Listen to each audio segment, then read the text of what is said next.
একটা খবর নিশ্চয়ই আপনারা দেখেছেন যে তুলসী গ্যাবার্ড তিনি পদত্যাগ করেছেন। খুব গুরুত্বপূর্ণ একজন আলোচিত ব্যক্তি তিনি।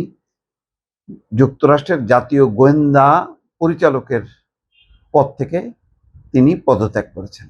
পদত্যাগে তিনি বলেছেন যে তার স্বামীর ক্যান্সার আক্রান্ত, সুতরাং এই মুহূর্তে স্বামীর পাশে থাকার জন্য তিনি এই পদ ছেড়েছেন। কিন্তু যুক্তরাষ্ট্রের কূটনৈতিক মহল বা আন্তর্জাতিক মহল সবাই জানেন যে দীর্ঘদিন থেকে তুলসী গ্যাবার্ড বিচ্ছিন্ন ছিলেন হোয়াইট হাউস থেকে, এবং জাতীয় নিরাপত্তা, গোয়েন্দা, অন্যান্য কর্মকাণ্ড থেকে তাকে সরিয়ে রাখা হচ্ছিল। গুরুত্বপূর্ণ ইস্যুতে, জাতীয় নিরাপত্তা ইস্যুতে বা পররাষ্ট্র নীতি সংক্রান্ত বিষয়, বিশেষ করে ইরান ইস্যুতে তাকে কোনো ভূমিকায় রাখতে দেওয়া হয়নি। তার কারণ কি? কারণ অন্য কিছুই না। ডোনাল্ড ট্রাম্পের সঙ্গে তারাই থাকতে পারবেন যারা একেবারে তাকে নিঃশর্ত সমর্থন দিতে হবে, শুধু আনুগত্য থাকলে হবে না, এবং সেখানে কোনো যুক্তি থাকবে না, নিঃশর্তভাবে তাকে সমর্থন করতে হবে।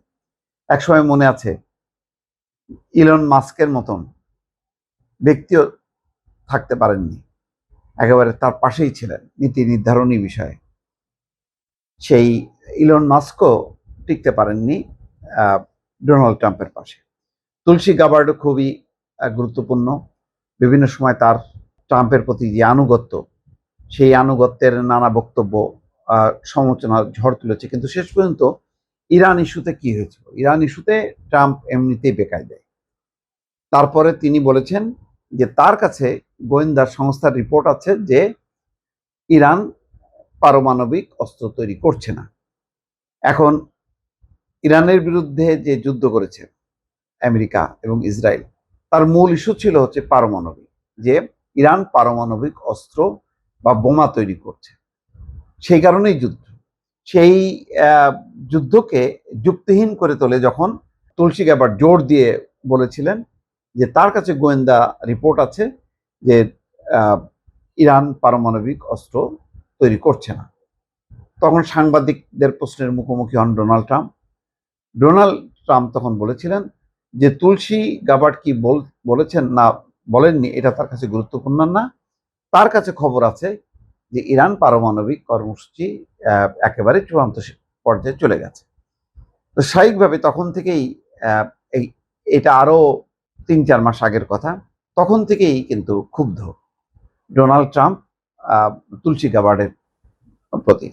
এরপর এই ইরান যুদ্ধ, সমঝোতা, চুক্তি, আলোচনা কোনো কিছুতেই তুলসী গ্যাবার্ডকে আর পাশে রাখা হতো না। দীর্ঘদিন থেকে তিনি বিচ্ছিন্ন থাকতে থাকতে শেষ পর্যন্ত তিনি ব্যক্তিগত কারণ দেখিয়ে পদত্যাগ করেছেন। কিন্তু সবাই জানে যে তুলসী গ্যাবার্ড আসলে হোয়াইট হাউসের চাপে অথবা হোয়াইট হাউস থেকে এক ধরনের উপেক্ষিত হতে হতে তিনি শেষ পর্যন্ত বাধ্য হন পদত্যাগ করতে। এটাই সত্য। এই অবস্থা, এই পরিস্থিতি আবারও প্রমাণ করে যে ডোনাল্ড ট্রাম্প কি পরিমাণ এক ধরনের ফ্যাসিস্ট তার আচরণ, যে সে কোনো ভিন্ন মতকে, তার দলের ভেতরে না তার বাইরেও না, সে কোনোভাবেই ভিন্ন মতকে সহ্য করতে পারে না। অথচ তিনি বা পৃথিবীর শ্রেষ্ঠ একটা গণতান্ত্রিক দেশ দাবি করে যে যুক্তরাষ্ট্র হচ্ছে গণতান্ত্রিক দেশের ১ নম্বর অবস্থানে।